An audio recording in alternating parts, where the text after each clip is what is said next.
Tessa sensed the shift. Her texts become more frequent and frantic. Why are you telling people about Dylan? You're ruining my reputation. This isn't fair, I just needed time to think. I answered to the last one. You got what you wanted, time and space, how I spend mine is no longer your concern. Then came the turning point. Dylan, in his wonderful wisdom, shared a photo of them together at the restaurant where Tessa and I had our first date. It was evident she was attempting to recreate our history with him. It was both sad and funny. The post didn't last long, but the damage was done. Our friends witnessed it, and the remaining few individuals who supported Tessa's "Finding Myself" story lost respect for her. Even her own sister contacted me. I'm so sorry about how she's handling this. You deserve better. What is the most satisfying part? I didn't have to be vengeful. I simply lived my life freely and honestly, whereas Tessa attempted to play both sides. The truth has a way of emerging. She visited my office yesterday. Dylan seemed to have already revealed his true colors, flirting with other women, being untrustworthy, a familiar story. She was crying. I made a huge mistake, she cried. I was scared of commitment. I thought I needed to know if there was something better out there, but I was wrong. You're the best thing that ever happened to me. I simply gazed at her calmly. No, Tessa. The best thing that ever happened to me was you showing your true colors before we got married. She attempted to argue, claiming that we could fix this, that she would go to counseling, and that she would prove she could be trusted again. I simply shook my head.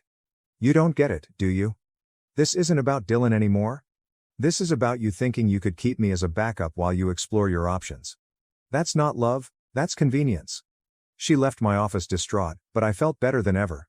The house closes next week, the majority of my belongings are packed, and my new life in San Francisco begins in a month. The funny thing is that some folks think I'm being overly tough. Everyone makes mistakes, they explain. However, this was not a mistake, it was a choice. There are actually several options available. Each time she texted Dylan. Every time, she lied about where she was. She spent every second planning to put our romance on hold. These were all options.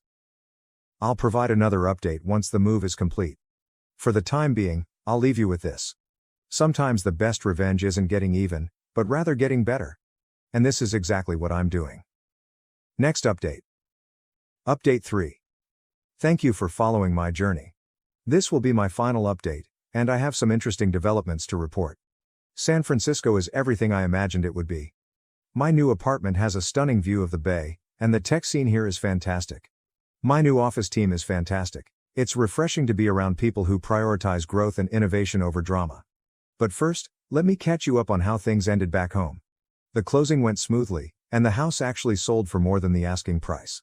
It was interesting to see Tessa's reaction after finding out through mutual friends. She didn't believe I'd sold the house until she drove by and saw the new owners move in.